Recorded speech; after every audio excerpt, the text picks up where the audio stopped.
La Bibliothèque nationale de France.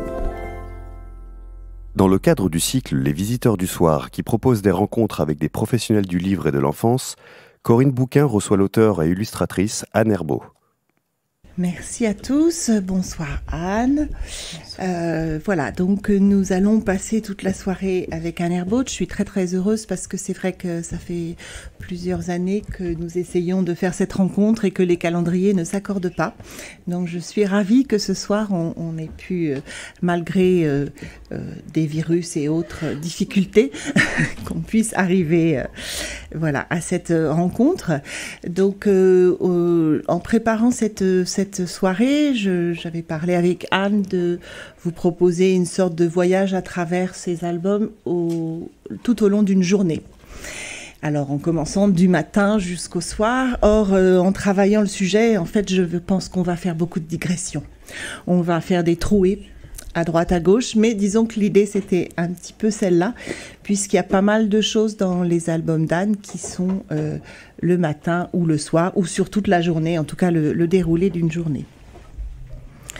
Donc j'ai apporté quelques objets que tous mes collègues du CNLJ ont eu la gentillesse de contribuer à mettre ensemble, qui sont un peu pour moi des éléments qu'on trouve dans l'œuvre d'Anne, mais Anne est libre de s'en servir ou pas, il n'y a pas de...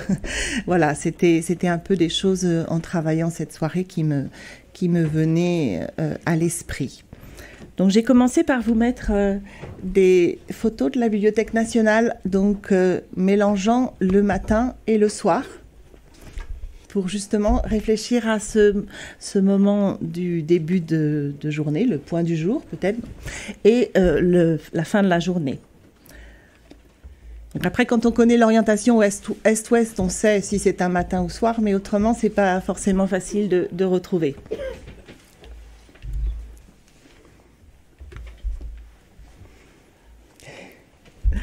Voilà, donc en fait, si on prend une phrase juste de Matin Minet, l'album par lequel on va commencer, le soleil ne se couche jamais, il s'en va.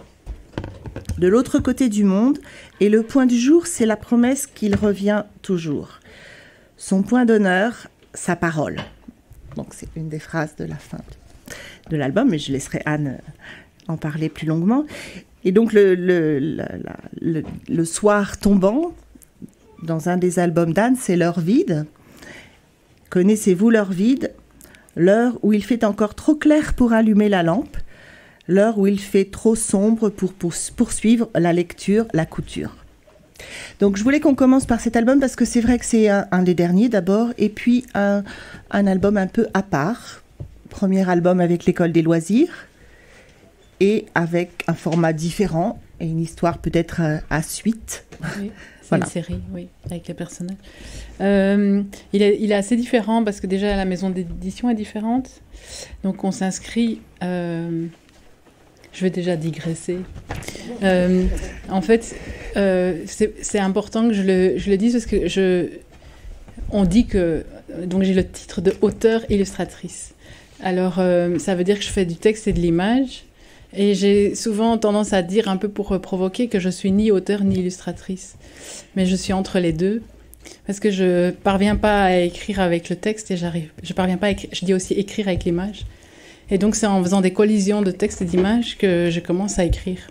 Et pour moi, l'album jeunesse a un côté assez merveilleux, voire prodigieux. C'est que comme il offre le texte et l'image dans l'espace du livre, pour moi, c'est une forme d'écriture. Surtout ceux qui sont auteurs-illustrateurs, donc ils mettent les deux dès le départ. On écrit, en fait, avec les deux. Quand on lit un album, on ne lit pas d'abord le texte et puis on regarde une image. D'abord, d'emblée, quand on ouvre la page, notre regard se porte sur le texte et l'image, même si on ne rentre pas tout de suite dans le texte. Les deux sont présents. Et les albums où il n'y a pas de texte, en fait, il y a une narration présente, donc le texte est toujours sous-jacent. Et pour moi, c'est vraiment une forme d'écriture qui, moi, me va très bien. Et j'ai l'impression vraiment de travailler les livres entre le texte et l'image, dans cet espace qui n'existe pas, mais où tout se passe. Comme un peu en BD, où c'est très facile d'expliquer la chose, pour essayer de concrétiser un peu, ce que je dis, c'est en BD, l'action ne se passe jamais dans l'image. Je suis belge, je suis chez Casterman où je vais faire Tintin. Tintin est devant une porte, première case. Deuxième case, il est entré dans une pièce. En fait, l'action n'est jamais dessinée, c'est entre les deux cases que tout se passe. Où il va ou défoncer la porte, ou toquer poliment, on ne sait pas, mais ça dépend de ce qui se passe après. Mais voilà. Et donc l'album, pour moi, on écrit dans quelque chose dans un espace qui n'existe pas et qui est fait de cette rencontre entre le texte et l'image. Et c'est le lecteur qui produit cette rencontre en lisant, en fait, qui fait ce mélange et où ça se passe entre le texte et l'image. Et donc, pourquoi je fais déjà cette digression ? Parce que, c'est très important pour moi, c'est que je ne suis ni auteure ni illustratrice, je suis entre les deux, et que, dès le départ, quand je conçois un livre, je ne sépare pas le texte et l'image. Je ne commence pas à écrire le texte, et puis je m'occupe de l'image. C'est un tout. Je commence pas à peindre en écrivant, mais je prends des notes d'image quand j'écris. Et alors aussi, pour vous dire, c'est l'objet livre même aussi qui fait partie de l'écriture, parce que très vite, je sens ou je sais quel format ça va être. L'éditeur est très vite présent, parce qu'une maison d'édition, c'est aussi fait partie de l'objet livre. Si je vais chez Casterman, ce sera un gros tirage qui va produire des livres qui sont solides en fait, qui peuvent circuler, voilà, c'est souvent des très beaux livres parce qu'ils arrivent à faire des très belles impressions, mais c'est des livres costauds. Si je prends les livres d'Esperluette, qui est une petite maison d'édition belge, ça passe chez l'imprimeur, mais parfois elle maquette à la maison, elle continue. Quand les accordéons, un accordéon comme ça est très difficile à faire chez un éditeur qui imprime en gros tirage parce que c'est recollé au milieu et on peut faire de l'accordéon de la longueur qu'on veut. Ça, c'est un livre, c'est comme un insecte. Il y a les insectes qui sont les petits bousiers là, qui sont dans les chemins et qui poussent leurs petites boules. C'est des costauds, quoi. Ils peuvent se promener dans les petits chemins. On a les petits insectes avec les élytres très, très, très fragiles. Et voilà, ça, ce serait plus les livres des éditeurs. On dit aussi moi j'appellerais ça plus intime, plus fragile. Et donc je ne vais pas écrire la même chose pour ces éditeurs-là, parce que la place du livre en librairie, en bibliothèque va être différente aussi par rapport à ces livres, et aussi le geste du lecteur. C'est-à-dire quand on prend un livre, un bon gros Casterman, c'est costaud, on peut le prendre, les enfants peuvent le manger, ça résiste. Celui-ci, la façon dont on va le prendre, même s'il est très costaud qui résiste, on peut le manger, il y a quand même une façon de le prendre. La façon dont le lecteur prend le livre en main commence déjà, fait partie de la lecture. Et donc, en fait, inconscient, vous allez me dire, elle pense à tout, c'est incroyable. Non, c'est intuitif, en fait. Et avec l'expérience, là, j'ai calculé, ça fait 22 ans que je fais du livre. C'est un matériau voilà, que j'ai déjà bien trituré. J'ai eu ma phase aussi où j'ai expérimenté le livre. Je l'ai piqué, je l'ai tapé, je l'ai plié, je l'ai déplié, je l'ai décousu. Donc là, ça va, je l'ai bien malaxé. Maintenant, je suis sage. Je fais des livres à l'école des loisirs petits et qui ont l'air classiques. Mais pourquoi l'école des loisirs ? Pourquoi ça se change ? Enfin, c'est le premier. Alors, je continue chez Casterman, mais j'ai fait une rencontre avec... Odile Josselin, qui est en fait directrice de Pastel. Et en fait, c'est un peu là où il y a tout le vivier belge. Donc, j'ai retrouvé Anne Brouillard, que j'avais plus vu beaucoup. Donc, maintenant, on se croise là-bas. Kitty aussi, Kitty Reuter, on s'est fait une rencontre. On se voyait beaucoup avant dans les salons. Et maintenant, on a un peu vieilli. On ne fait plus les mêmes salons où on bouge moins. Moi, je ne bouge plus. Donc, on se voit moins. Et alors, moi, je suis un ours, donc je ne sors pas beaucoup de chez moi. Donc... Voilà, maintenant, on a l'école des loisirs à la Pastel à Bruxelles où on peut se retrouver. Maintenant, ils me disent... En fait, avec le temps, comme ça c'est... il y a les plannings de remise. En fait, ça c'est un peu rigidifié parce qu'il faut commander les papiers, il faut prévenir les libraires, il faut... Donc maintenant, très vite, ils me disent « Anne... tu prends le temps que tu veux, mais si pour avril, tu pouvais nous donner une couverture, même provisoire. » Et donc, parfois, je fais des fausses couvertures pour qu'ils aient quelque chose à montrer, et on leur dit ça va pas être ça. Et donc c'était cette souplesse et à la fin, c'était les dernières années, c'était Anne, est-ce que donc ils ont des grilles, en plus des grosses maisons, donc ils ont des grilles avec les plannings des sorties. Il y avait 2 sorties automne et printemps, et parce qu'il faut placer en librairie, etc. Et donc ils me disaient Anne, tu penses faire 1 ou 2 albums cette année? Et alors à la fin j'étais là 1 sur 2 peut-être. Et donc j'étais la seule avec la colonne peut-être. Et voilà. Donc et donc ça, je veux dire, mais c'était pas des caprices, et ils ont joué. Arnaud jouait le jeu, c'est-à-dire qu'il y avait. Moi, ça m'a permis de faire d'épanouir vraiment, d'aller très loin, de faire des albums, parfois un léger, un plus dense, et donc voilà.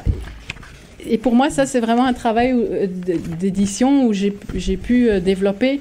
En fait, souvent, je vous disais, on ne lit pas le texte, on ne lit pas l'image, on est entre les deux. En fait, maintenant, j'ai l'impression d'écrire, comme j'ai quand même beaucoup de livres, j'écris pas dans un livre, j'écris entre mes livres. C'est-à-dire qu'il y a une continuité, même si les livres ont l'air différents. Si vous lisez plusieurs livres de moi, vous allez retrouver des choses entre Esperluette et Casterman, maintenant entre l'école des loisirs. Et donc, le point du jour, à la fois, il est très nouveau, assez différent, il a l'air classique, mais il y a quand même le temps qui est là. Il y a cette jouissance des mots, déjà le point du jour, l'expression le point du jour, moi je trouve ça fabuleux, elle est dans mes carnets depuis très très longtemps, parce qu'il y a le point qui est quelque chose en typographie, c'est abstrait puisqu'on ne le lit pas. On le marque dans les temps, quand on lit, on redescend la voix et on marque un point, mais le point n'existe pas comme une lettre, mais il est là, et en même temps, c'est quelque chose en dessin très physique. Alors le point, est-ce que c'est un trou ou... Déjà, on peut commencer à dire dans une image, si on met un point noir, est-ce que c'est un trou ou est-ce que c'est une trace? Donc déjà, il y a tout le jeu du rond. Dans l'album ici, j'ai joué aussi sur le point où c'est un point, et en même temps, ça devient un soleil. Il y a Je t'aime le matin, il y a 3 petits points jaunes, et après on a Je t'aime à midi qui devient le soleil, et on est entre la ponctuation et l'image, et donc de nouveau on est entre le texte et l'image, y compris dans l'image on bascule dans le texte. Comme tu as ramené les objets. Tu veux qu'on parle un peu de Je t'aime tellement maintenant? Pas encore. Non. Mais je vais sauter tout. Ça va être super difficile pour toi parce que je vais sauter. C'est pas grave, je suis prête. Comme tu as ramené la fameuse cafetière qui a fait sonner la BNF au scan, je vais parler d'elle. En fait, je commence à les retirer parce que de mes livres, si vous regardez bien, il y en a quand même toujours qui reviennent de force. Le danger quand on a... Pour moi, c'est comme un mot dans mes images. Il y a des éléments qui reviennent comme la cafetière, la maison qui est comme un trait de cabane. On ne sait pas si c'est intérieur ou extérieur, c'est le signe de la maison. J'ai un merle qui vient, en fait il arrive avec L'heure vide, qui est le livre sur l'heure entre chien et loup. Et c'est l'heure où le merle chante. Et L'heure vide a toujours un merle près de lui, quelque part. Et c'est un oiseau qui m'accompagne beaucoup. Et donc je le mets beaucoup dans mes livres. Ce merle me suit beaucoup. Et pour moi, il est comme une virgule aussi dans les images. Vraiment une petite virgule noire, graphique qui ponctue. Je peux même vous montrer à quoi il sert, mais je vais d'abord continuer ma phrase, sinon tu vas devenir folle. Non. Je vais y arriver. Parce qu'elle avait fait un plan, je devais suivre, ça ne va pas du tout. Je savais que ça n'irait pas. Je cherche le lundi. Ah, il est là. Donc en fait, j'ai commencé à créer des objets qui revenaient, mais qui sont en fait comme des signaux. Par exemple, la cafetière aussi, ça peut devenir très vite un personnage. Vous lui mettez, ça c'est un nez, ça peut être un éléphant ou un personnage, vous lui mettez 2 jambes, tout de suite une attitude. On peut vite faire la carafe soi-même. Et donc, c'est des objets qui sont graphiquement très délectables à dessiner, qui ont dessus des attitudes qui peuvent... Donc, vous imaginez le bruit de ce personnage quand il marche. Hein. Donc, ils ont une sorte de présence, mais qui sont encore de l'image, mais c'est plus de l'image peinture, c'est de l'image signe. Et donc, pour moi, ça devient presque comme des mots. Le merle n'est plus là comme un oiseau, mais comme un signe, un mot, et qui fait référence, en fait, donc je peux introduire d'autres livres ou d'autres moments de mes autres livres dans un livre maintenant, et jouer comme ça sur, en fait, des interférences entre mes livres d'avant, J'ai fait ça ici avec des papiers peints. En fait, j'ai récupéré des copeaux de papier peint et en fait, on a le papier peint qui revient d'un ancien livre dans un autre et on a plein de passerelles qui ne sont pas obligées d'être lues, mais qui, en fait, inconsciemment, laissent des traces dans la tête du lecteur et commencent à faire des interférences. En fait, on peut jouer sur... En fait, quand on écrit, on fait de l'humus. Et puis, avec le temps, l'humus vient de la terre et on a toute une stratification géologique. Et maintenant, je peux aller avec ma bêche. Je trouve des tas de trucs. Et le lecteur, il marche, c'est solide. Et il peut aller avec sa truelle aussi et sa bêche. Et il va pouvoir creuser. Il y a du truc. J'ai assez mis de choses. Et en fait, ça, c'est avec les livres. Et c'est très confortable parce qu'il y a voilà, j'ai Stéro qui est là. Le danger, c'est... en parlant de terreau, ça veut dire qu'on a un espace un peu sauvage, mais moi, je ne suis pas une grande courageuse, donc je reste toujours dans mon jardin, je ne vais pas très loin. Mais le danger, c'est qu'on installe ce jardin avec les choses dont on parle. Donc moi, j'ai toujours le temps... Mais à force de ramener la cafetière, le merle, la chaise, si je mets la chaise à chaque livre, je m'installe, le merle vient et tout ça, il y a une espèce d'ennui. En fait, ça devient des tics, ça devient des codes qui n'ont plus de signes et de métaphores, ça devient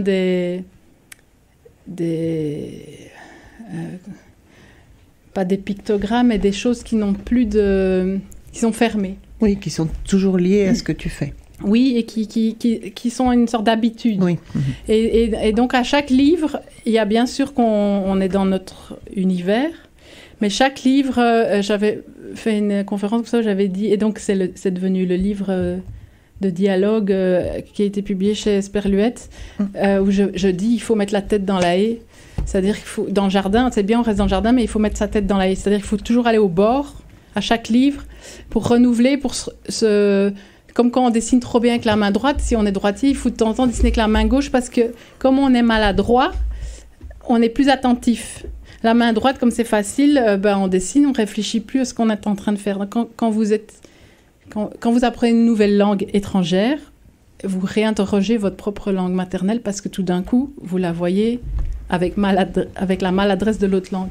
Et en fait, il faut se mettre en situation, pas de danger, mais d'inconfort. Il faut qu'il y ait du frottement. Je dis aussi, même, et c'est ce que je provoque chez le lecteur aussi, un lecteur qui s'installe dans un livre et qui tout est bien moelleux et doux et on se promène, mais on arrive au bout du livre, on est toujours dans la même truc comme ça. La lecture était agréable, mais il ne s'est pas passé grand-chose. Et pour moi, il faut du picotement. Donc, avec les petits trous, là, tout ce qui est avec des trous, me plaît beaucoup. Pour moi, c'est entre le texte et l'image, je provoque des choses. Donc déjà, je vous mets pas dans le confort puisque vous devez faire le travail. Je vous donne une image, je vous donne un texte. Moi, je sais pas écrire, donc c'est à vous de faire le mélange. Et en fait, ça crée des choses, mais qui sont pas fixes. C'est des choses qui bougent. Parce que vous allez lire un morceau d'image, puis un morceau de texte. Le texte va faire une musique. En plus du sens, il y a le son. Donc, c'est encore autre chose, parce qu'on fait parfois, on met du texte juste pour faire de la...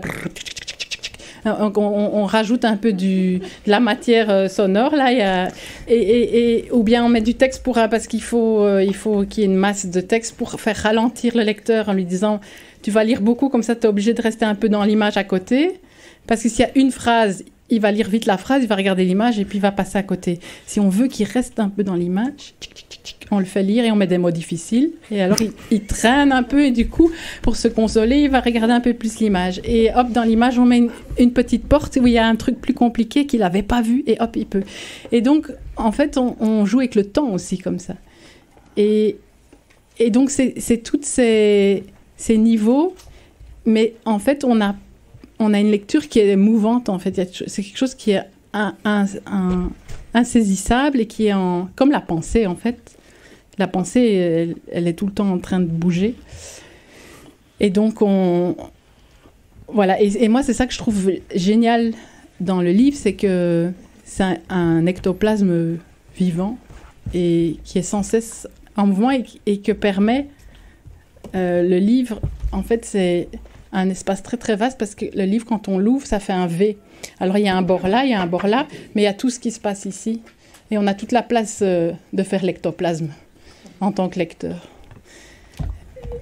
Et donc, oui, c'est vraiment jouer avec tous ces éléments. Pour moi, écrire, c'est vraiment jouer avec ça, avec tous ces éléments. Je ne sais plus où on a commencé. C'est pas grave. Donc oui, je disais le jardin, la tête dans la haie, l'humus, oui. Il faut mettre la tête dans la haie. Et alors, le jardin, c'est un truc gentil. On peut le regarder de sa fenêtre. Il vaut mieux un peu sortir de temps en temps, pas que regarder de la fenêtre le jardin. Mais quand on sort, c'est un territoire qui est souvent cerné d'une haie et qui est assez douillet. Enfin, c'est encore de l'ordre de l'humain puisque c'est fabriqué par l'homme. Mais en fait, ce qui est intéressant, c'est quand on a une haie et qu'on met la tête dans la haie, c'est pas très loin, ça gratte un peu. Mais quand on est dans la haie, en fait, tout change. C'est une image pour dire qu'en fait, il ne faut pas aller loin, mais il faut basculer. Si vous regardez la tête dans la haie, en fait, vous ne savez plus très bien où est le ciel, et vous ne le voyez que par petits morceaux entre les branches. Et alors, vous avez l'infiniment grand et l'infiniment petit. Donc, l'espace est complètement diffracté. On entend beaucoup les sons parce qu'on ne sait plus très bien ce qu'on voit.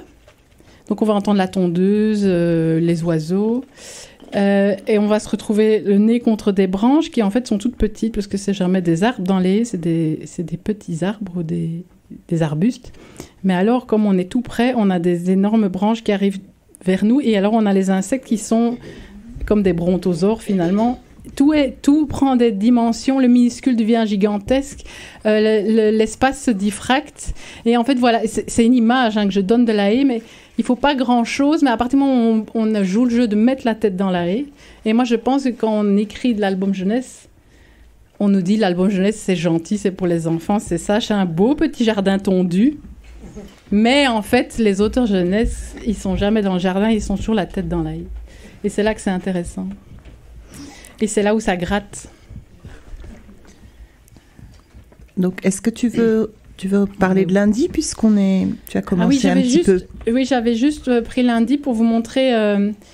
pour vous dire que les objets-là, en fait, ils reviennent, mais maintenant, je suis en train d'évacuer beaucoup parce qu'ils deviennent trop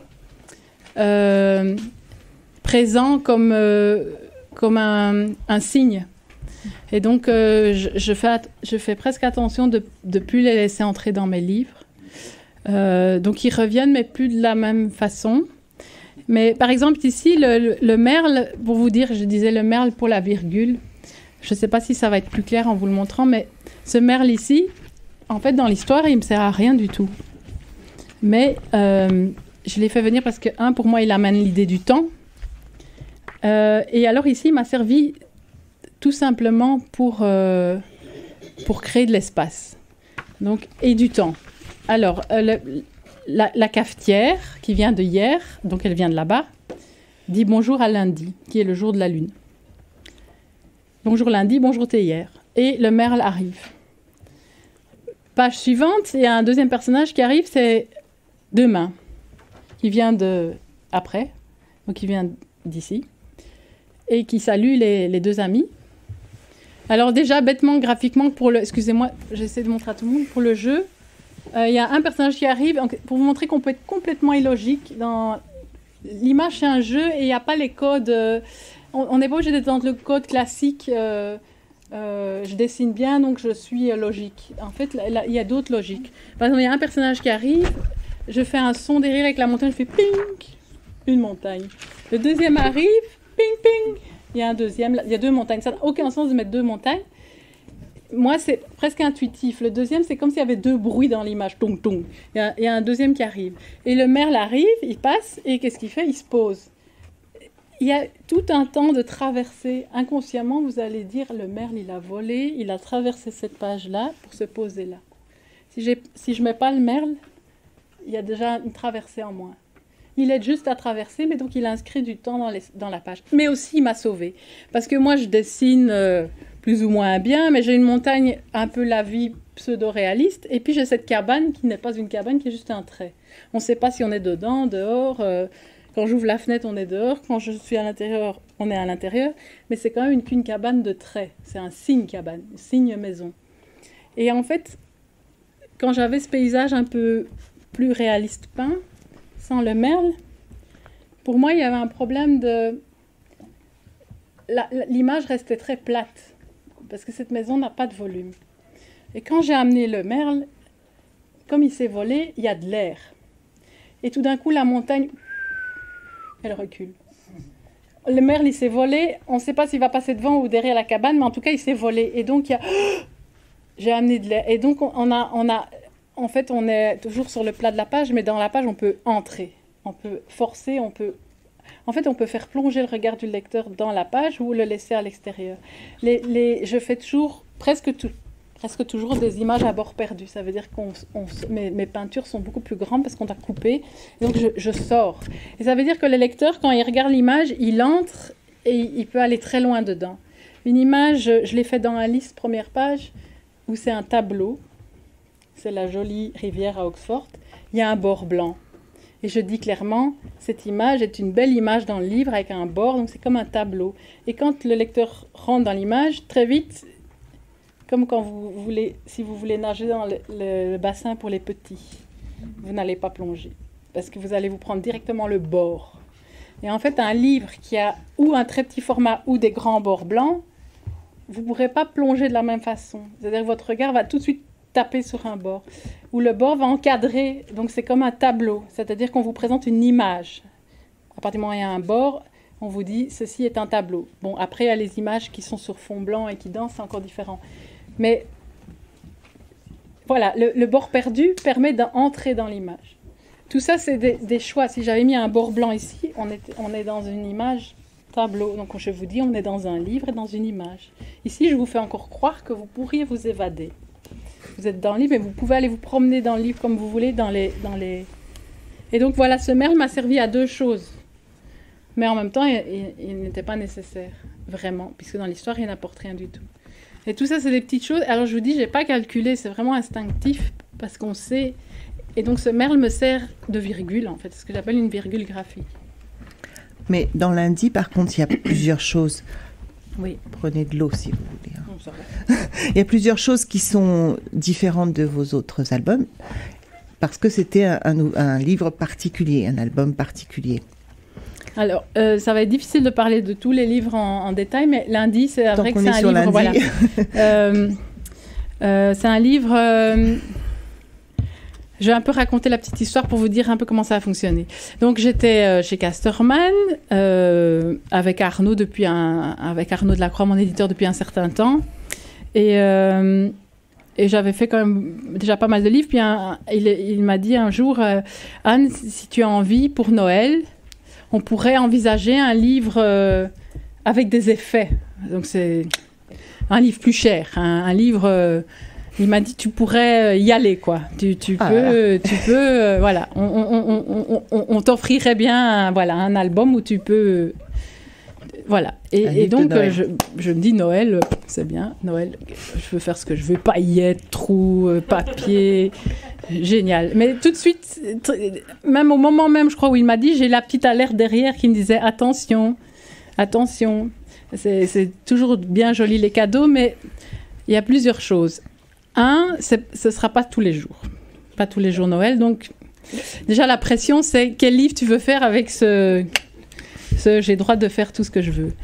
Donc, on ne va pas gaspiller ça. Donc, qu'est-ce que tu as envie de raconter par rapport avec ça? Et deux, très vite, j'ai pensé les livres avec des effets. Souvent, on est pris un peu par les effets, mais alors, ça reste que des effets. Et ça reste à l'extérieur. Donc, on a un super beau livre, mais on le regarde une fois et puis on avait les effets, mais ce n'est pas intégré à l'histoire. Et donc, c'est des effets et ça reste superficiel, mais c'est pas quelque chose dans lequel on va revenir. Et donc, je me dis, moi, ça va pas être souvent. Donc, il faut vraiment que je réfléchisse qu'est-ce que j'ai envie de raconter par rapport à où je peux aller plus loin dans le livre. Et alors, je sais pas pourquoi. Bon, c'est des données comme ça dans ma tête qui se mêlent. Donc, j'ai eu la donnée cadeau de Noël. Je fais ce que je veux. Et puis, j'étais déjà dans des sujets sur le temps et un truc aussi sur quelque chose qui disparaît. Sur quelque chose qui disparaît. Et donc, je suis revenue avec l'éditeur et j'ai dit, j'ai trouvé. Donc, c'est un livre qui va parler de la disparition. Et alors, je voudrais travailler avec des papiers différents, mais en fait, c'est le même papier, la même marque, mais sauf qu'on change de grammage. Et alors, il me dit oui, et il me dit la disparition pour Noël. Et on change de papier, mais on change juste le grammage du papier. Et il me dit, et ça va se voir? J'ai dit, je sais pas, mais l'idée, c'est que le livre disparaisse dans nos mains. Il m'a dit, bon, on va... Alors, lui, c'est la réponse, toujours, quand j'avais des projets, parce que j'ai fait après Les moindres petites choses, où j'ai dit, je voudrais faire un livre qui déborde, et je pense que c'est le livre qui irait bien sur les triptyques, les papiers qui débordent. Et alors, chaque fois, il me disait, on va voir avec la production. Donc, en fait, ils allaient calculer le coût, si c'était faisable ou pas. Donc, c'était jamais non, et c'était toujours justifié. Donc, toujours, il disait, on va voir avec la production. Et il calcule le coût, puis on va voir. Donc là, il a dit, on va voir avec la production. Et donc, mon livre à paillettes de Noël, c'était un livre sur un lundi qui disparaît dans une tempête. Et en fait, le papier change. Alors, on ne pouvait pas faire toutes les pages, puisque c'est par les cahiers. Et donc, il y a des gens qui ne voient pas du tout. Donc, le livre est plus cher. Alors, il m'a dit, comme il n'y a pas d'effet notable sur le livre, est-ce que tu voudrais quand même bien faire un trou quelque part dans la couverture? Et alors, ça, c'était génial, parce qu'il m'a sauvée. Parce qu'en fait, la couverture, j'avais pas envie de bavarder. Et donc, j'ai troué la maison. Et en fait, c'est génial de m'avoir fait faire ça, parce que du coup, quand on a cette maison et quand on ouvre le livre avec le trou, on enlève la maison un lundi, et c'est le moment clé dans l'histoire où lundi, il y a la tempête, et il y a le vent qui emporte la maison de lundi, et il y a le blanc qui commence à le recouvrir, et le texte disparaît, la couleur disparaît. Donc c'est le moment clé. Donc j'ai pas fait exprès. Voilà, il m'a demandé de trouver. Et ben en fait c'est le moment clé du livre. Quand le lecteur ouvre le livre, il crée le drame. Vous êtes responsable de la disparition de lundi en ouvrant le livre. Ça, c'est pas moi, c'est à cause de l'éditeur qui voulait vendre. Il faut qu'on comprenne que c'était plus cher, il fallait trouver la couverture. On vous enlève du carton pour payer plus cher. Et donc, voilà. Alors, ce livre était assez compliqué techniquement. Donc, ils m'ont pris mon livre, mon idée pour Noël. On a fait du papier. Donc, il y a 4 cahiers avec des grammages différents. Et mais on commence un effet tactile, on sent la neige quand on a fait les flocons de neige. Alors, j'ai demandé à un moment à travailler que mon professeur d'illustration, Anne Kevy, était aussi graphiste. Et j'ai à un moment demandé qu'elle fasse mes mises en page. Et elle est très, très exigeante avec elle-même, donc c'est toujours très pointu. Et là, elle m'a avoué quand même qu'elle a cru qu'elle allait devenir folle, parce que pour faire les embossages, il faut prévoir des feuilles à part en noir. En fait, ils doivent faire des matrices, et donc il faut dessiner en noir ce qu'on veut qu'ils soient embossés. Et donc moi, j'ai pris mon pinceau et j'ai peint des flocons. Mais non, j'ai pas peint les flocons, justement. J'ai peint mes flocons sur mon image. Et donc, j'ai dit à Anne Kevy, il faudrait que les flocons qui sont dans l'image soient en volume. Et moi, j'ai pas trop réfléchi, mais elle n'a pas voulu prendre des ronds tout faits en Photoshop et un peu plaqués n'importe où. Elle les a refaits au pinceau, tous en noir sur mes images. Elle a refait flocon par flocon. Et donc, ils ont la forme de ma peinture. Donc, elle a fait, je sais pas combien d'heures de flocons. Et donc, mais c'est pour vous dire que c'est la finesse de ça. Si on avait fait des ronds industriels, ça n'aurait pas eu la même subtilité. Donc, c'était vraiment un travail. Même touché, non ouais, c'est vraiment un très beau travail qui tombe en plus tout à fait sur les flocons. L'impression a été très, très belle. Le maquettage est très, très, très, très bien fait. Mais alors, il y avait plein de problèmes techniques. Donc, il y avait ces flocons à embosser. Et alors, on passait je crois que c'est à peu près 200 ou 250 grammes au début. En fait, les gens ne le sentent pas tout de suite, mais il y a un bruit. Quand on tourne les pages, au début, ça fait clong, clong, clong, et puis ça fait... Et donc, c'est là que tout d'un coup, les gens disent « Ah, c'est bizarre ». Et surtout, la dernière, elle refait clong. Donc, le livre, il faut aussi des sons, en fait. C'est intéressant parce que les livres, on croit toujours que c'est muet, mais en fait, ça fait beaucoup de bruit. J'ai fait un livre aussi qui fait du vent. Ça, c'est aussi assez génial parce qu'au cinéma, On va en parler après. Oui, des super productions qui coûtent très cher. En fait, nous, on sait faire du vent avec du papier.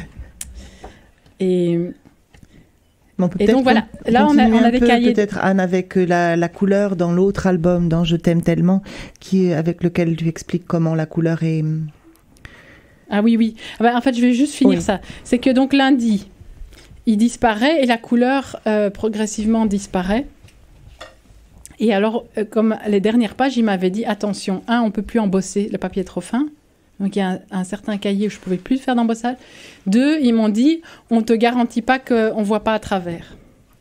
Et donc, je me suis dit... Alors, en fait, c'est ça qui est intéressant. C'est que quand on est à fond dans son sujet, qu'on pense le livre, le format, on est entre le texte et l'image, on est avec ses personnages, on est dans le sujet, ça paraît compliqué, il y a beaucoup de données. Mais en fait, une fois que tout est pris en compte, c'est comme si le livre, il avait son petit moteur et il commençait...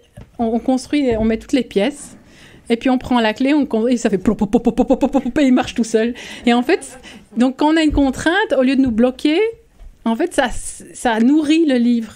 Et donc là, en fait, quand j'ai eu cette donnée en plus, au lieu de me bloquer, je me suis dit formidable, je vais prévoir qu'on voit à travers, même si ça ne se fait pas.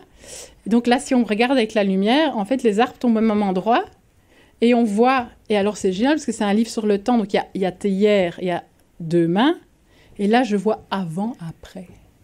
Ça s'est rajouté en plus, c'était offert par la maison parce qu'il y avait ce problème technique. Et donc c'est que des trucs en plus, parce que le livre il tient, et donc on peut lui rajouter des trucs, il va s'en sortir en fait. Et ça c'est plus moi, parce que le livre il est construit et il se fabrique tout seul.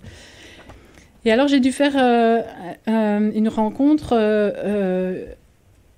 peu de temps après, c'était à Londres, je crois, pour ce livre. Et ils m'ont annoncé 1 heure avant qu'ils n'avaient pas de matériel.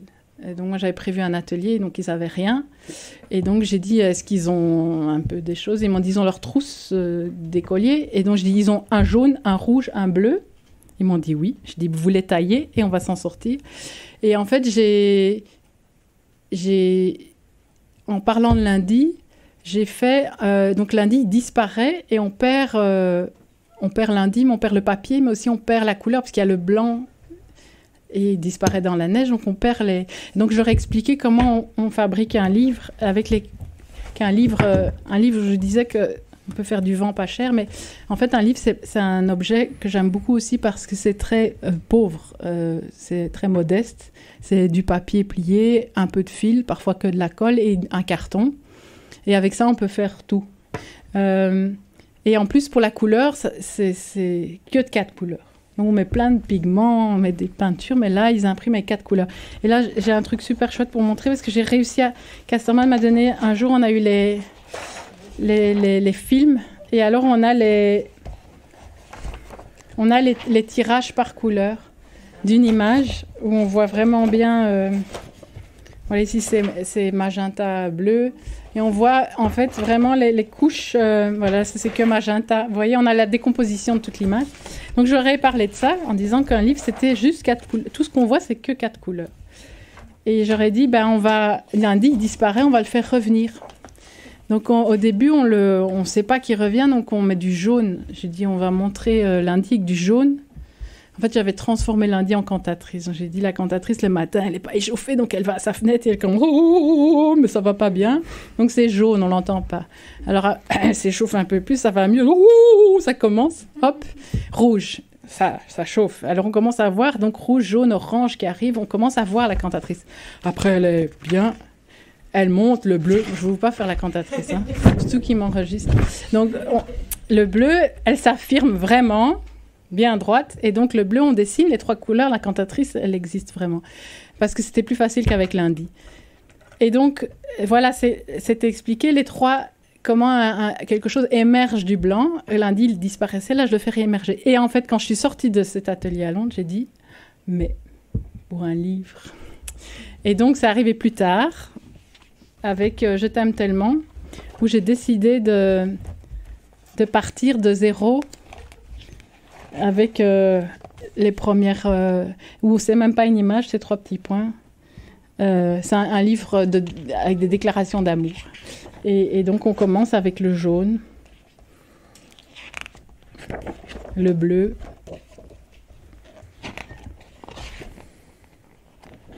jaune et bleu. En fait, c'est les deux qui se mettent ensemble, donc on a des bichromies, les roses. Et puis ça commence à se superposer et on arrive à une image qui est presque noire et on commence avec la quadrichromie. On rentre dans les... Donc j'ai fait vraiment le chemin inverse avec les deux voix. En fait, il y a deux voix. Il y a une voix qui est comme des poèmes écrits en plus grand avec des phrases plutôt drôles. Là, je vous ai mis quelques signes, je peux vous lire un peu des choses un peu drôles. Donc il y a une voix qui explique des choses plutôt. Dans le creux de mon oreille, tu as déposé. Et alors, il y a une autre typographie plus grande. Je t'aime tellement qu'on a de l'eau de mer au robinet. Et ici, j'ai... Est-ce que tu peux lire un tout petit peu doucement pour qu'on puisse traduire? Parce que je crois que c'est un peu plus difficile. Je m'emballe. Je recommence celle-là. C'est des traces d'amour, c'est important. Dans le creux de mon oreille, tu as déposé. Je t'aime tant qu'on a de l'eau de mer au robinet. J'ai mis un anorak pour jouer aux Esquimaux. L'Arctique ainsi est à nous. Dans la cabane de givre, le feu rougeoie. Tu n'auras jamais froid. Je t'aime tellement que le grippin garde les tartines.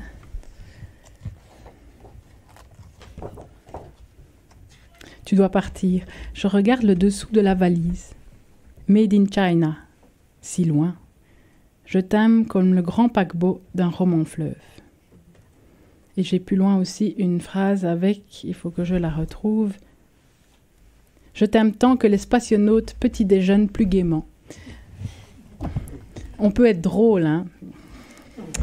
Dans l'album jeunesse, on peut raconter des tas de choses très, très sombres, très drôles. On en était où? On n'a pas du tout respecté ton plan, je suis navrée. Non, c'est pas grave, on a pu voir en même temps que tu lisais les phrases, les images des différentes couleurs et des différentes... Je redis juste parce que voilà, pour les personnes qui vont écouter, qui vont nous réécouter, qu'elles sachent ce qu'on a un petit peu montré. Donc j'ai montré tout ce que tu avais envoyé avec les différentes couleurs. Voilà. Donc on peut peut-être parler aussi de quelle couleur est le vent, qui est aussi particulier dans les textures, dans les couleurs, dans tout ça. Alors celui-là, normalement, ça met 1 heure pour l'expliquer, donc je vais essayer d'être rapide. Il va falloir me suivre. Ça ira. On va faire ça. Alors mon dernier livre, il s'appelle En coup de vent. Le dernier qui est sorti. Donc c'est un peu un écho à ça, mais ici on va devoir faire de quelle couleur le vent en coup de vent. Alors je me suis rendu compte que mon 3e livre chez Casterman, ça s'appelait Pataf à des ennuis. Après, j'ai sorti Le Petit Souci. Donc, et maintenant je vends du vent. Donc, c'est assez impressionnant. De quelle couleur est le vent? Alors, ça va être difficile d'être concise. C'est pas moi qui ai inventé la phrase, parce qu'elle est très belle. Et... c'est lors d'une rencontre avec le prix Tactus, qui est un prix pour les livres tactiles européens. J'ai été invitée par les Doigts qui rêvent dans un congrès en Italie, et où il y avait tous les éditeurs européens de livres traduits en tactile ou en braille, parce que parfois ce n'est que traduit en braille. Et il m'avait demandé de venir pour parler justement du rapport texte-image, pour montrer l'importance de quand on traduisait un livre en braille, que ce n'était pas juste traduire le texte, et que traduire une image, c'était comme un traducteur traduit un texte, c'est pas juste reproduire la chose telle qu'elle est, mais qu'il y a un travail d'interprétation en fait, et avec des matériaux assez ingrats, puisque c'est du plastique souvent pour faire le volume. Et donc il y a un éditeur polonais qui avait ramené juste des listes de questions d'enfants malvoyants ou aveugles, et dans la liste il y avait de quelle couleur est le vent. Et quand la phrase est sortie, je savais que ça allait être un livre. Mais de nouveau, comme pour le cadeau de Noël, il y a eu la petite alarme « Attention, elle est trop belle ». C'est-à-dire que c'est une phrase en soi qui est tellement forte et poétique qu'elle est séduisante. Et faire un album juste sur du séduisant, c'est-à-dire qu'il fallait nouveau qu'il y ait du sens derrière. Parce que voilà, c'est beau et il suffit de mettre des belles images et tout de suite ça donne quelque chose de beau. Et j'avais envie de faire un livre aussi. Au début même, on pensait le traduire en braille, mais techniquement, les gros tirages en gouttes, comme c'est mis sur palette, en fait, il y a pas mal d'éditeurs qui ont essayé, mais en fait, il y a du braille, mais c'est pas bien lisible parce que c'est écrasé. La goutte doit rester pointue. Donc moi, j'ai abandonné. Je voulais pas faire à moitié. C'est-à-dire que faire du braille pour dire on vend du livre avec du braille, mais en même temps, c'est pas bien lisible, ça sert à rien. Donc j'ai abandonné complètement. C'est très, très compliqué à faire. Mais je voulais un livre, en fait, qui soit partageable, mais aussi pas médicalisé. Parce qu'en fait, on sépare un peu. On dit, voilà, il y a les livres, et puis après, il y a les livres pour ceux qui ne voient pas. Et l'idée, c'est qu'il n'y ait pas de séparation, il n'y ait pas un livre adapté pour. Et cette phrase me plaisait beaucoup parce qu'elle est belle, mais en fait, il y a quelque chose de très intéressant. C'est que de quelle couleur est le vent, il n'y a pas de réponse. Et donc, quand on fait un livre comme ça, adapté, c'est comme ça qu'on allait donner une leçon. On va vous expliquer. On va adapter, on va vous dire comment c'est une image, on va la traduire. Eh bien non, là, en fait, de quel couleur est le vent, j'ai pas de réponse. Personne ne peut donner de réponse, donc il n'y a personne qui a le dessus. Il n'y a personne qui va pouvoir de donner une leçon ou de donner une morale ou d'expliquer quelque chose. Et donc, en fait, celui qui voit ou celui qui ne voit pas, il part à pied d'égalité. Et bien sûr, il y a l'image dans le livre. J'ai demandé aussi pour ce livre de pouvoir jouer sur de l'embossage, du tactile plastifié et des trous, sachant que c'est quand même un médium qui était beaucoup plus ingrat que la couleur. Mais du coup, j'ai créé quelque chose de très inconfortable pour celui qui voit. J'ai fait des images pas finies. Donc, par exemple, mon petit personnage, il n'a pas de pantalon, il se promène toujours, il n'a pas de main. L'image n'est pas finie, elle n'est pas complète. Et donc, ça oblige celui qui lit l'image de faire un effort, comme celui qui doit sentir que ses doigts fait un effort. Et puis, le fait qu'elle est bizarre, l'image, elle n'est pas finie, on commence à regarder un peu plus loin et on se rend compte qu'il y a des éléments plastifiés ou embossés dans l'image. Et donc, en fait, comme je vous disais, on met un peu plus de texte pour faire traîner et qu'il lise l'image. Ici, mon personnage, il a que 2 chaussures, quoi. Et donc, il y a un moment, il y a quelque chose de pas normal. Et donc, on va regarder qu'est-ce qui se passe. Aussi, j'ai joué le jeu de peindre avec la plupart des choses avec mes doigts. Alors, pourquoi ? De nouveau, je ne demande pas au lecteur d'avoir vu ça, mais on est très malin. L'être humain est très malin. Et donc, dans une image peinte, si à un moment, il voit la trace d'un doigt, consciemment, vous n'allez pas voir le doigt. Vous n'allez pas dire « Oh, une trace de doigt !» Mais votre œil, il est en train de lire l'image et il voit un doigt. Donc, inconsciemment, dans votre tête, il y a ce mot « doigt » qui est rentré. Et donc, quand vous lisez l'image, vous avez le mot « doigt », « doigt », « doigt », « doigt » derrière. Et vous avez le « doigt », « doigt », « doigt », « doigt ». Et vous allez peut-être faciliter le passage à aller toucher. C'est-à-dire que c'est pas obligé qu'on le voit, mais moi, je mets des choses en plus. Je vous mets les trucs en plus pour... parce que quand vous voyez un truc dessiné au doigt, vous reconnaissez le doigt. Donc, il y a le mot doigt qui rentre dans votre tête. Et donc, la connexion se passe avec votre bras. Excusez-moi, je regarde pas assez par là. Je suis pas une bonne oratrice pour ça. Je vais essayer de balayer. Et donc, voilà. Donc, c'était toutes des petites choses pour vous dire. Mais alors, du coup, moi, c'est ce que je vous disais, c'est aller dans la haie. C'est-à-dire que ce livre-là, c'était pas spécialement facile. Bon, j'ai pas tout dessiné au doigt, mais c'était un jeu, en fait, qui me faisait aller vers quelque chose de nouveau, de plus malhabile et donc de particulier dans l'image aussi, qui allait aussi mettre le lecteur dans l'inconfort. Et donc, c'est comme des défis, des jeux de... Voilà, là, je me mets moi dans la haie pour peindre, pour être plus juste aussi par rapport au sujet. Alors, en fait, ce livre, De quelle couleur est le vent, l'histoire, c'est alors, je mets plein de choses aussi assez contradictoires. C'est que le personnage s'appelle le petit géant. Alors, le petit géant, est-ce qu'il est grand, est-ce qu'il est petit, est-ce que c'est un enfant, est-ce que c'est un géant? On ne sait pas. Donc, déjà là aussi, je brouille complètement les pistes. Et le petit géant va chercher... il va poser des questions à tous ceux qu'il rencontre sur de quelle couleur est le vent. Et voilà, et tout le monde va lui répondre tout le monde a quelque chose à dire. Alors, un des premiers, c'est le chien, qui lui répond qu'il est coloré, rose fleuri, blanc léger.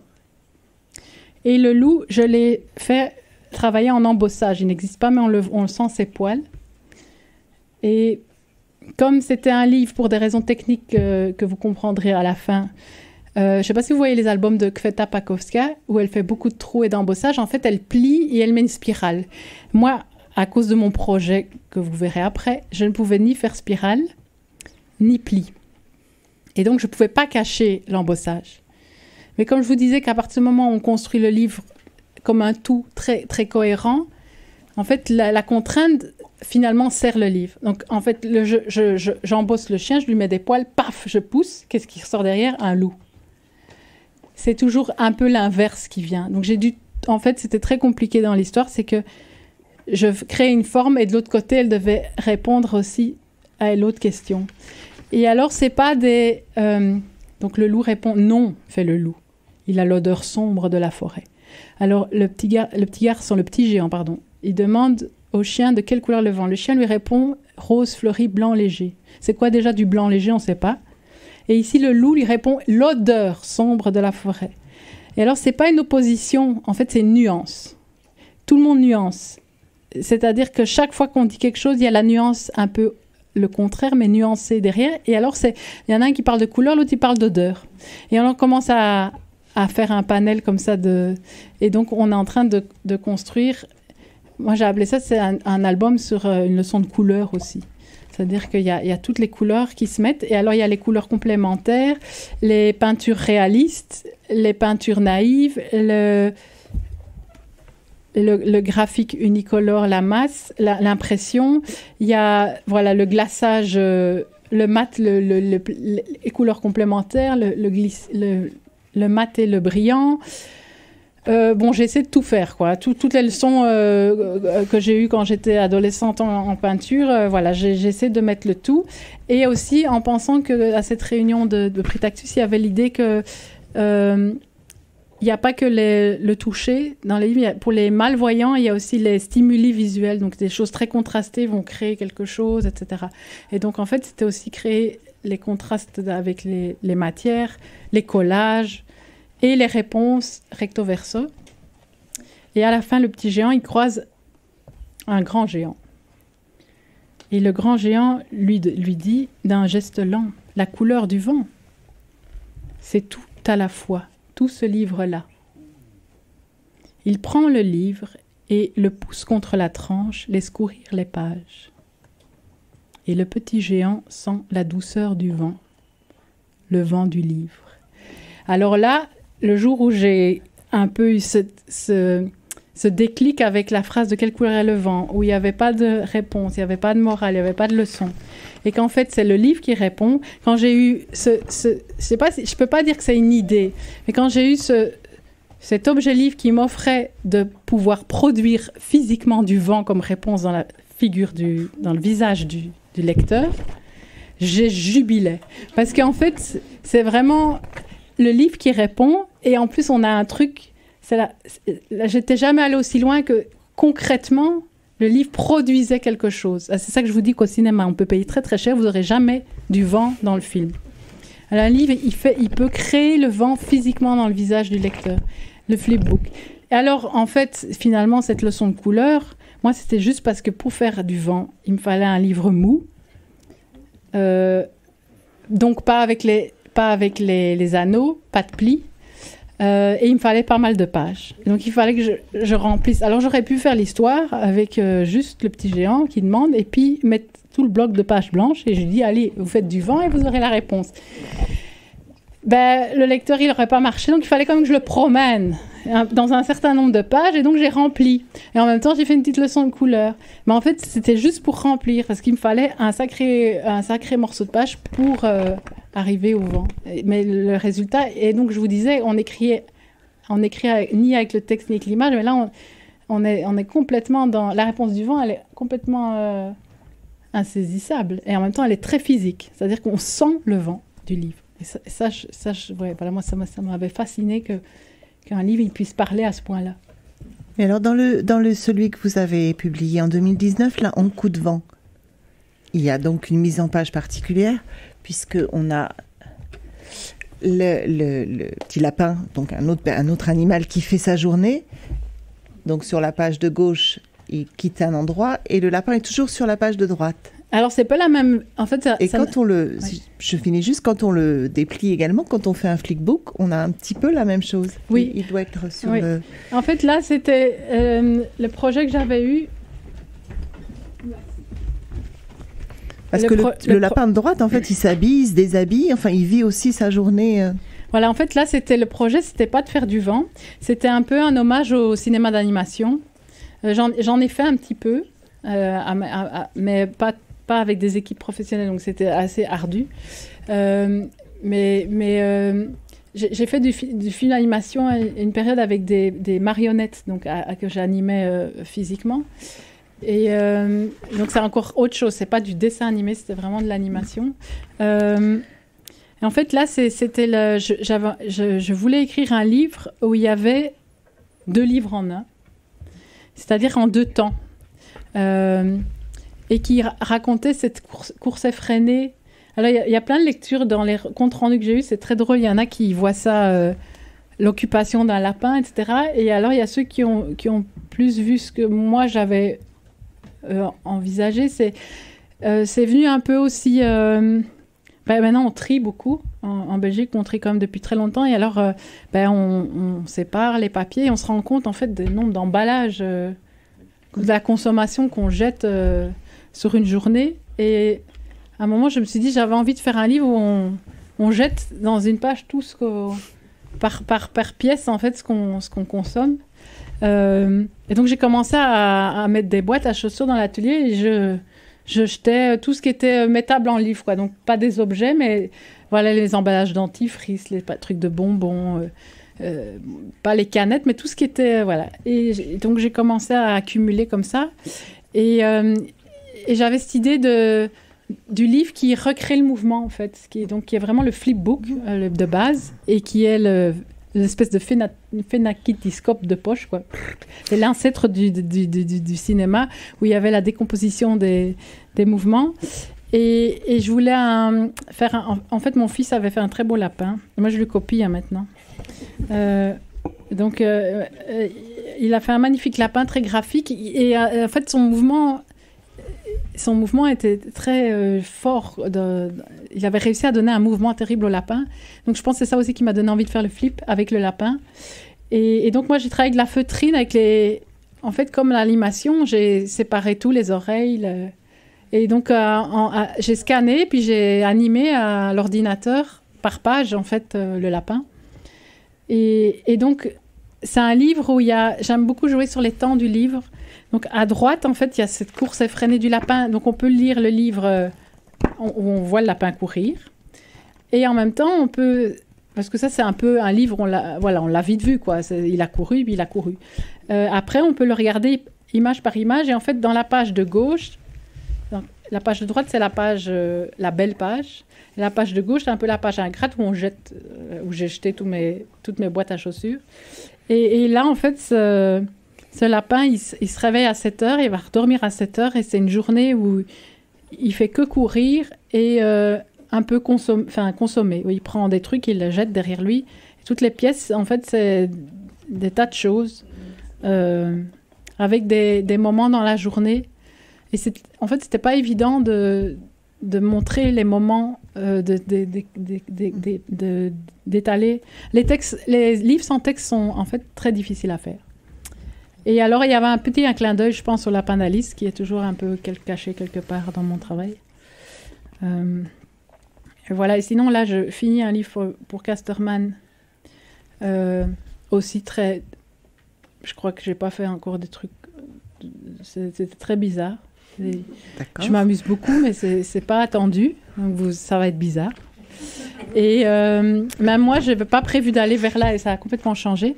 Et puis après, je voudrais faire un livre pour Esperluette. En fait, on avait fait celui-ci. J'ai eu une crise à un moment de maman où je n'arrivais plus à lire. parce que j'avais pas le temps. Et donc, je n'arrivais pas. Et donc, j'ai fait un livre pour me libérer. J'étais très fâchée. Alors, j'ai écrit un livre, parce que ça aide aussi à sortir les colères. Et bon, il n'est pas colérique du tout, mais c'est... En fait, les koalas ne lisent pas de livres et les grizzlies ne dorment qu'en hiver. C'est 2 livres en un. 2 livres en un, en fait. C'est l'éditrice qui a trouvé ce système génial de tête bêche. Donc, on a 2 parents qui sont toujours occupés avec ou des livres ou des jeux, mais ils ne peuvent jamais lire ni jouer.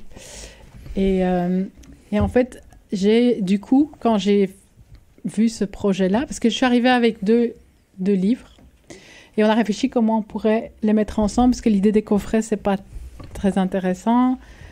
On trouvait que c'était bien qu'ils soient ensemble, et donc son imprimeur lui avait montré un jour un projet comme ça, et c'est assez fabuleux. Et donc quand on a eu fini celui-là et que j'ai vu ce système, j'avais déjà un deuxième qui joue avec ça, en fait, parce que ça provoque des narrations, en fait. Et donc celui-là, je vais essayer de le faire assez vite. J'ai un et ça sera plutôt drôle. Et après, j'ai mon... Donc alors, il y a Matin Minet 2, il est en maquettage. Ça s'appellera Les Cailloux. Matin Minet, oui. En fait, c'est la suite. Oui, comme le Matin Minet. Parce qu'en fait, ça vient de Potron Minet, le nom du chat. Il se lève toujours des potrons Minet. Donc, il y a eu Matin Minet, le point du jour, où ils vont chercher le point du jour parce qu'il a reçu le lever du soleil dans l'œil et il veut savoir ce que c'est.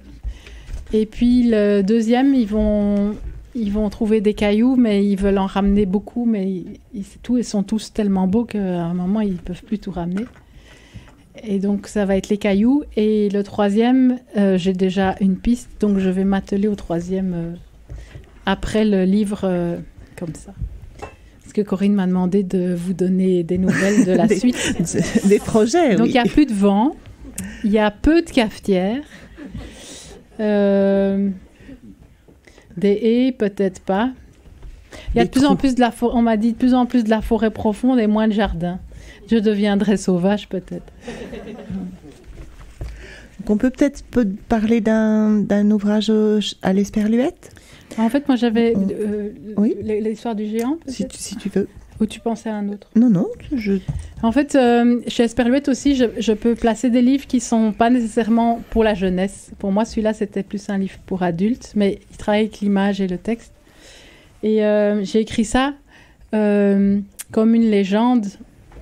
Les images sont des peintures assez sauvages. Je vais essayer de vous trouver une où on voit bien. Voilà, de forêt avec des clairières, c'est de la peinture à l'huile très diluée. Et en fait, il n'y a que du sauvage, il n'y a pas d'humain. À un moment, on voit juste des toits qui fument. Et l'histoire dit que les gens racontent qu'il y a une plainte dans les bois qui vient, et ils imaginent que ce serait un géant qui est tombé et qui geint. Il est tombé d'amour, il est tombé avec une blessure d'amour et il geint. Mais personne ne l'a jamais vu, c'est très loin dans les bois. Et en fait, les gens racontent. Et en fait, mon histoire, chaque chapitre, on recommence à dire « et les gens racontent que… » Et en fait, ils construisent ce géant par ce qu'on dit. Et c'est mon texte qui commence à construire. Et mon texte aussi, il devient feuillu et dense. Et là, à un moment, quand j'ai relu, je me suis dit, j'ai lu à un moment du Chamoiseau et j'avais l'impression d'être là-dedans aussi, de quelque chose qui est tellement feuillu, dense. Et c'est pour vous dire qu'il y a aussi qu'il y a des moments où je vais vers des choses d'écriture assez différentes. Et tu veux nous lire un extrait? Oui, j'avais mis beaucoup de post-it, alors il faut que je trouve le meilleur maintenant.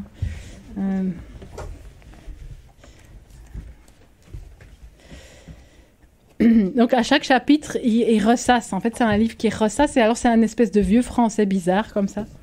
Je vais essayer de le lire bien. Souvenez-vous comment se rassemblaient petits peuples et gentes menues, osant à peine murmurer, osant à peine de peur d'ouvrir la plaie du géant, qui gémit, s'apaise petit à petit. On se tait, on espère. La plainte emplit la forêt, longe les lisières, coule dans les vallées. Et c'est douloureux de l'entendre. La laisse d'une mélancolie sombre sinue dans le grand corps du pays. Ravine en chemin sans ruisseau bocteau, les gorges plus encore gardaient le cri comme un chant, et dans leur ventre tournait une litanie entêtée de douleur. Par toutes les campagnes se disait que le géant était beau, effondré, semblant là fragile dans sa stature immensément inutile. Il n'avait rien perdu de sa force. Au contraire, la douleur lui donnait plus encore de grandeur, et son humilité devant cette blessure inspirait un profond respect. Au bonnet saluant preste, les habitants vaquaient. Vaquaient, voyez, vaquent. Cependant, ils portent et bercent une tristesse. Elle s'est glissée dans leurs pas. Leurs gestes ont quelque chose du géant, un dépliement long, lent, grave, creux. Quelque chose de bleu sombre. Aux lèvres, une blessure d'écorce dans les mots qui passent. Une langueur s'est inscrite dans le quotidien du monde, dans les pluies, les traversées de nuages, les ensoleillements généreux, les bourrasques, dans les suspensions d'air, l'immobilité des paysages, la course des chevreuils et même l'orage. Oui, même l'orage a pris une gravité plus lente dans sa violence. Les verbes se posent à l'infinitif, les gens menus rassemblent leurs phrases, hochent la tête, ils patientent. Personne ne l'avait vu, personne en entier. Il était là-bas, quelque part entre les arbres. Les marées des forêts apportaient son gémissement par vagues de vent. Le ciel était chargé, le ciel avançait plus que de coutume. Les nuages avaient pris quelque chose de l'inquiétude, du désarroi dans leur charroi, par leur façon de traverser le ciel. Alors on soupirait pour le géant. C'était tout ce qu'on pouvait faire. Et donc, voilà, là c'est une écriture, je vous disais que je fais ralentir le livre. Il y a vraiment... Là, j'ai l'impression de dessiner avec le texte. Parfois, je répète, je ressasse, je remets. Il y a une page où j'ai un pavé comme ça, que des vers. Je cite que des vers. Alors, j'invente noir palétuvier, vert, machin. Et alors, en fait, c'est juste comme si je peignais avec les mots. Il y a un moment, j'arrive à ce travail-là. Et ça, chez Esperluette, je peux vraiment me permettre d'aller dans des choses comme ça aussi.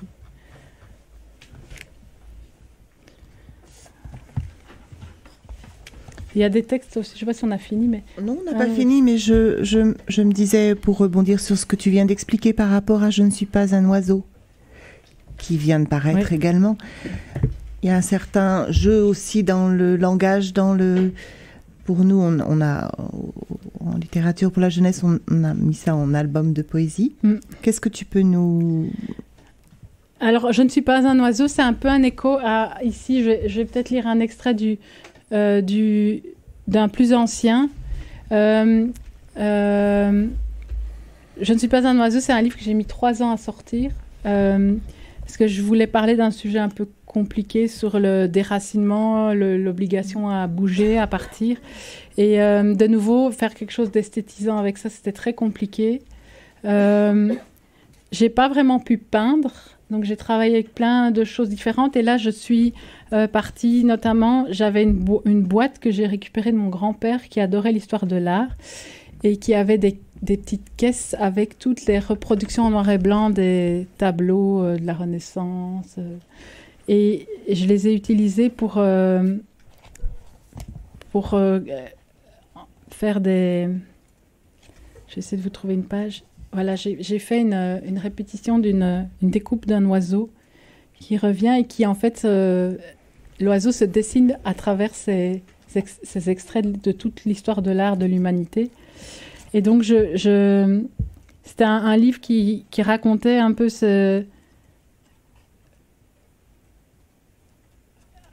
Le texte, c'est une sorte de petite chanson qui a l'air très gentille au début, et en fait, qui devient comme un cri petit à petit. Donc, le texte est très sobre. Et l'image, ça raconte... il y a toute l'histoire du monde, à travers l'histoire de l'art. Il y a des extraits de mer où je fais ce que la mer rejette et le mouvement de l'eau. Il y a toutes ces découpes d'oiseaux. Il y a des jeux d'images qui font des références aux guerres aussi, aux destructions. Et en fait, le texte revient au début, c'est je ne suis pas un oiseau. Je ne suis pas un oiseau, ni miette. Je ne suis pas un oiseau, ni miette, ni nid, ni eux, ni ciel. Si, le ciel, si. Je ne suis pas un oiseau. Je ne peux pas vous montrer toutes les images. Et il y a à chaque fois ce cri de « Je ne suis pas un oiseau, je ne suis pas léger, menu, ni bec, ni plume. Je ne chante pas. Je n'aime pas les arbres. Si, les arbres, si. » C'est l'idée que cet oiseau, c'est une petite chanson sur l'oiseau, et en fait, c'est une histoire où on refuse de s'envoler, voilà, on n'est pas un oiseau, on est un humain, et on n'est pas nécessairement heureux de devoir bouger. Voilà, et ça, c'est un livre qui a été très, très compliqué pour moi de faire, et qui est un peu un écho avec un livre que j'ai aussi fait, je ne sais plus en quelle année, 2008, où là, le texte aussi avait quelque chose plus doux, mais d'une chanson. Et là, j'avais aussi pas pu faire d'images peintes, mais j'avais fait des volumes qu'on a photographiés. Et c'est la petite parabole. En fait, c'est un livre qui se déplie complètement. On va le déplier. Et qui est une pelote de laine, en fait, et qui se déroule jusqu'à la fin. Et les personnages courent sur le fil. Et alors là, c'est aussi un texte qui est un hommage au sang. Donc, je vais peut-être un peu le lire aussi. Oui, vas-y, Anne. Il y avait les sans-bras qui ne pouvaient rien faire et qui faisaient quand même avec embarras. Ils disaient « Je t'embrasse ». Les sans-noms s'appelaient de part et d'autres répondaient. Et les sans-soif avaient oublié l'eau, sa couleur, sa forme, son mot, ses longueurs. Les sans-dimanches regardaient leurs mains, où des cas anciens faisaient des cartes, géologie lointaine, à bout de doigts. Les sans-regards marchaient de nuit comme de jour sous des étoiles qu'ils n'avaient jamais vues. Ils entendaient le vol des oies sauvages, ils pensaient au nord, ils frissonnaient, ils voyaient loin. Les sans-âge et désarmés qui croyaient ne plus avoir rien à penser, à vivre, s'asseyaient pour rêver.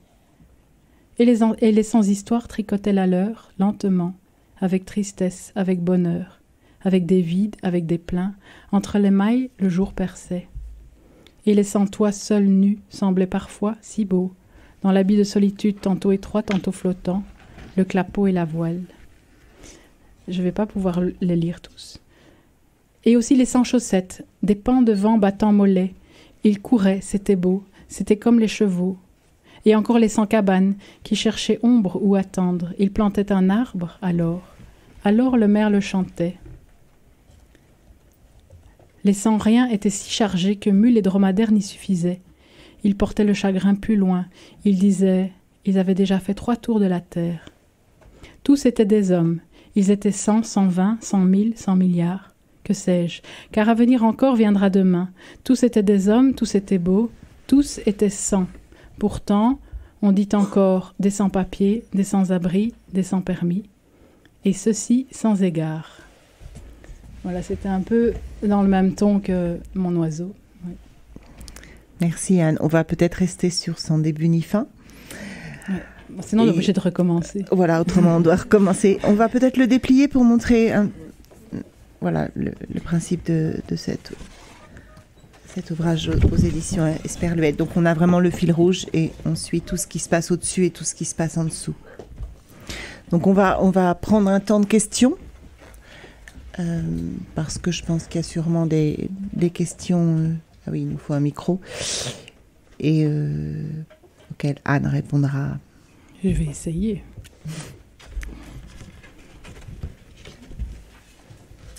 Vous n'êtes pas obligé de poser des questions. Non, bien sûr, mais je pense qu'il y en a. Ah oui.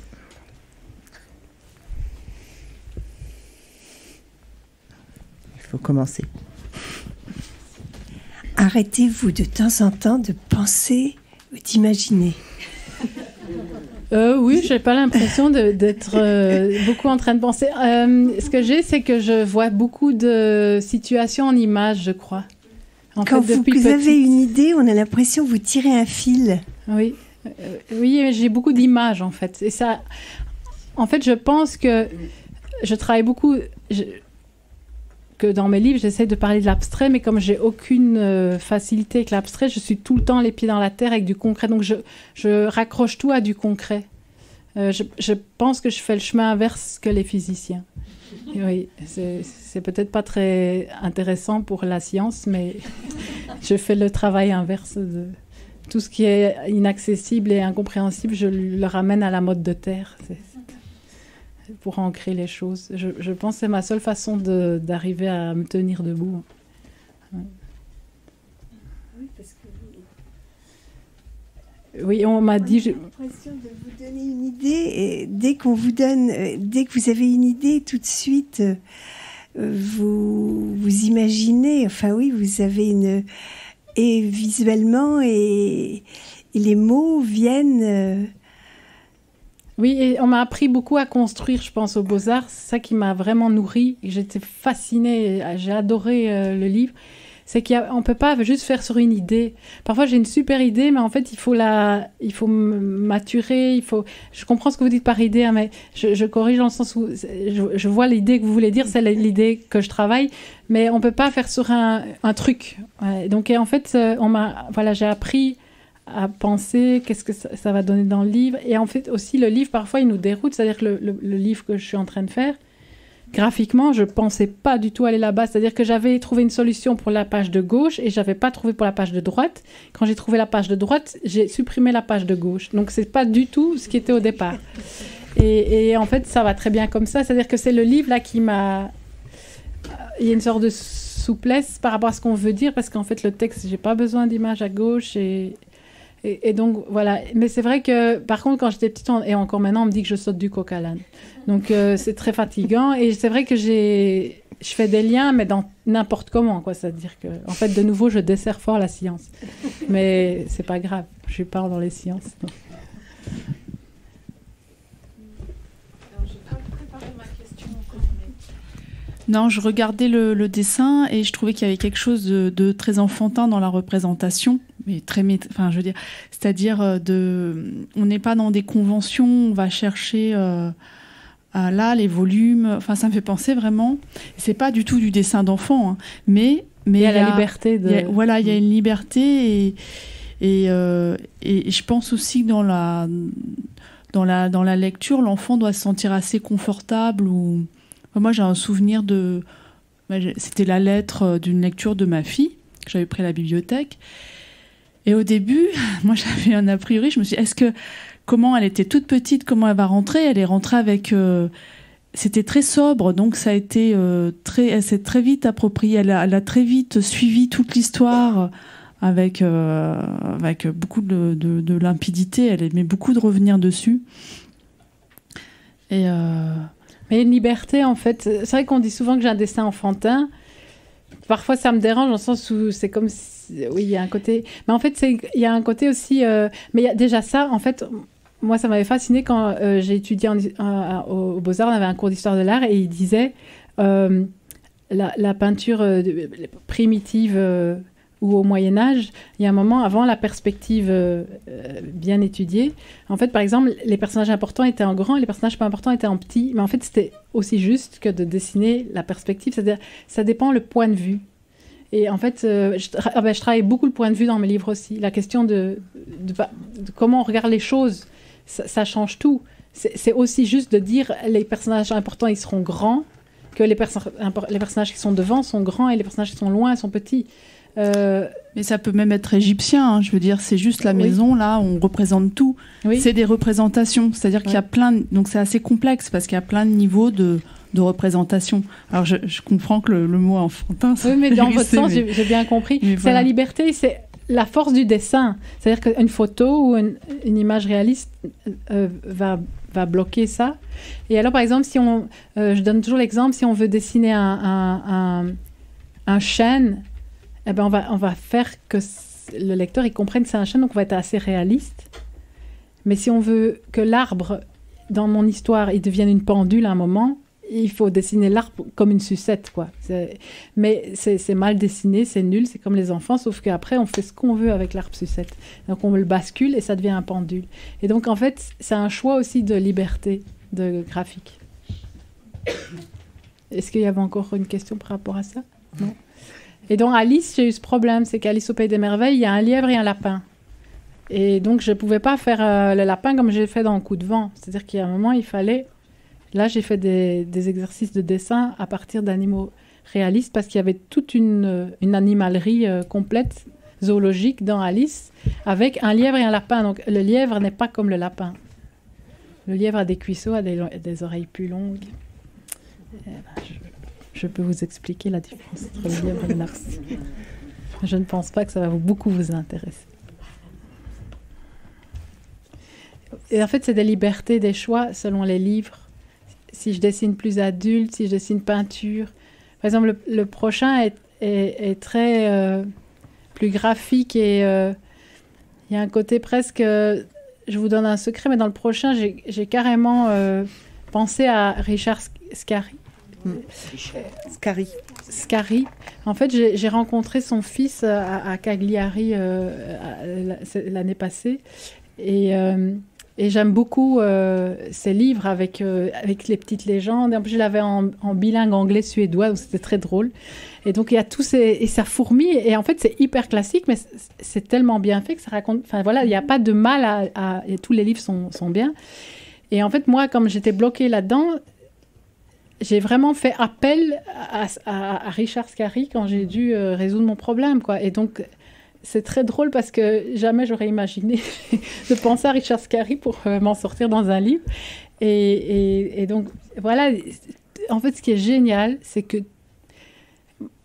des fois, je me dis, il n'y a rien qui... Je fais des dessins, il n'y a personne qui va reconnaître que chaque livre, c'est quelqu'un d'autre. Alors, les gens me disent, mais non, on vous reconnaît bien. Mais moi, j'ai l'impression que Parfois, c'est très inconfortable parce qu'on n'est pas rassuré du tout, mais qu'en fait, il y a un vocabulaire tellement là, on peut tout faire dans le livre. Et donc, on n'est pas obligé de rester dans un truc... je peux changer complètement de vocabulaire graphique. On peut faire un livre avec des allumettes collées. Hein, donc, il ne faut pas savoir dessiner pour faire un livre. Il faut avoir des choses à raconter, en fait. Il faut construire. Mais le dessin, ça aide. Ça étoffe. Mais moi, je ne suis pas une grande dessinatrice. Le plus difficile de faire un livre avec des allumettes. Et ça peut se faire. Je pense que c'est très intéressant. Bon, on va peut-être arrêter là parce que je sais qu'il y a des contraintes de train. Normalement, il y a une signature. Je ne sais pas si quelqu'un est installé. Virginie va nous dire ça tout de suite. Voilà, en tout cas, merci beaucoup, Anne. C'était vraiment... Bon, Corinne, je suis vraiment désolée pour ton plan.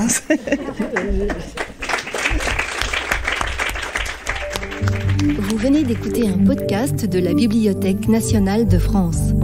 Retrouvez les conférences, rencontres et créations de la BNF sur toutes les plateformes de podcast ainsi que sur le site bnf.fr.